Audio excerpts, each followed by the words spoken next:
Tre'Veyon Henderson. So Kevin touched on this earlier as well, and we think he's healthy. He's fine. He was obviously limping off the field, but he's nothing to be concerned with there. I mean, expectations are that he'll be back.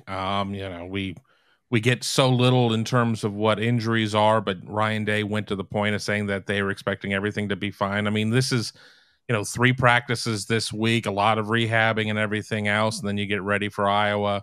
I mean, the expectations seem to be fine both there and with Miyan Williams, according to the people I'm talking to. Yeah, and Day said that Henderson could have come back in, but he took a vicious shot on that leg that took him out, and I think they're very lucky that he was not seriously injured on that one. But yeah, I think I really liked how patient he was in this game against Michigan State, and then also how physically he ran. Even after knocking that safety out, he ran hard the next play as well. And it was 20 minutes later, but sometimes you see players affected by that. Now, I think it helped that he went over and talked to the player who was injured, and there were no gigantic concerns there, but like he didn't slow down the next time he got the ball either. He was lowering his head and trying to pick up extra yards. And I think he's showing that he's heard some of the chirping about what he isn't, and has seen a lot of the attention go to Miyan Williams. And not that he's upset about the attention going to Miyan Williams, but he's also, I think, showing that he is more than people think. And he's enough of what Ohio State wants. Cause like Tony Alford said 2 weeks ago, don't be printing that Tre'Veyon Henderson isn't playing well, because he is. Yeah, I agree with that. I thought that was a good comeback game for him after missing the previous game against Rutgers. As I mentioned, I was in Minneapolis, so Coach Day and Coach Knowles and Coach Fry, and it was a Coach Johnson, the 4 of them all did interviews on Tuesday, and I was so busy that I didn't even stop to read or look at any of that. Just was there any big upshot that came out of all of that? Was there anything that I don't know, anything you guys learned from those sessions that you took out of that?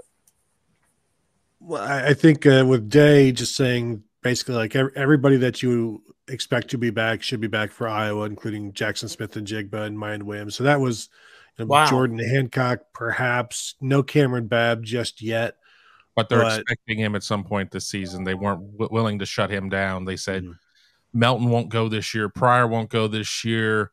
They kind of whispered about somebody, and we Amari Abor, I think. It was Amari Abor. I mean, they're not ready to say that he's shut down for the year, but And then there were a lot of good little stories or whatever. I mean, it would probably take too long to set up the context of what everything is. I mean, Knowles was in a good mood, and we hadn't talked to Larry in a while, and we hadn't talked to Justin Fry in a while. So I mean, it was a good opportunity. Maybe a lot of stuff to set up features, not as much hard news. I want to jump on something though really quick too, because I'm seeing a lot of people talking about whiteout or not whiteout in terms of Penn State. It is not going to be the whiteout game in State College. That is the Minnesota game. This Ohio State Penn State game, the game time hasn't been announced. It sounds like it's going to be noon. Everybody can go out there and wear white shirts if they want to. That's fine, but it's not their officially sanctioned, whiteout game. And just for the record, and somebody posted in there, but I'd found the stat myself, Penn State is 9-8 in whiteout games, and Ohio State is 3-2 going there and playing in whiteout games. So, while it's a fantastic environment and everything else, it's not some sort of unbeatable, unfair advantage. It's lived up to this reputation that that's it's William Wallace shooting fireballs out of his arse. I mean, it's not real. Well, William Wallace ended up beheaded. So. It was a whiteout. It was a whiteout, and they got their asses smoked. Dun dun dun dun dun dun dun dun dun dun. They don't play that. They don't play that version, but that's usually what happens when those are the words. Those are the words when they go in there. That's what Ohio State goes in there for the whiteout. That's how it usually works out. But I mean, the games are closer than maybe they should be at times, and I think you can attribute that to the crowd. And so, to not have that night game crowd and that night game atmosphere is much appreciated on Ohio State's part. If they somehow beat Michigan and it's like number 2 Ohio State, number 4 Penn State, it's going to be off the chain. Trust me. So I don't know how they're going to beat Michigan, but What's the line on that game? 7.5, something like that. Yeah.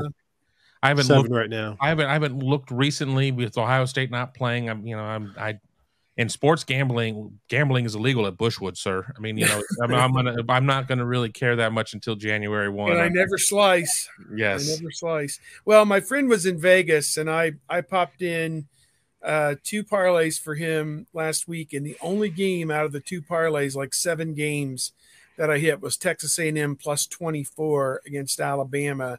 Everything else was a loser, including Illinois minus 3.5, only winning by 3 over that great Iowa team. It's always the hook that gets you. Yeah, that half point nailed me, but I was way off on some other stuff. Just my radar were completely jammed. My picks on our site, I had one of the worst weeks I've ever had. I was 7-18 against the spread last week, so I need to dig in and come up with a new model. I'm going to sit down this afternoon and write the picks for this weekend. I better between now and the next hour come up with a new model because I was way off base this past week. I'm doing fantastically well on Mark's pick sheet. I am 38-37 against the spread. That is money made. Are you sure? I don't know where you're going where that's money made. After you pay the 10%, I don't think so, bro. You might check your math on that. I don't know. My pick, Kurt doesn't pay the VIG.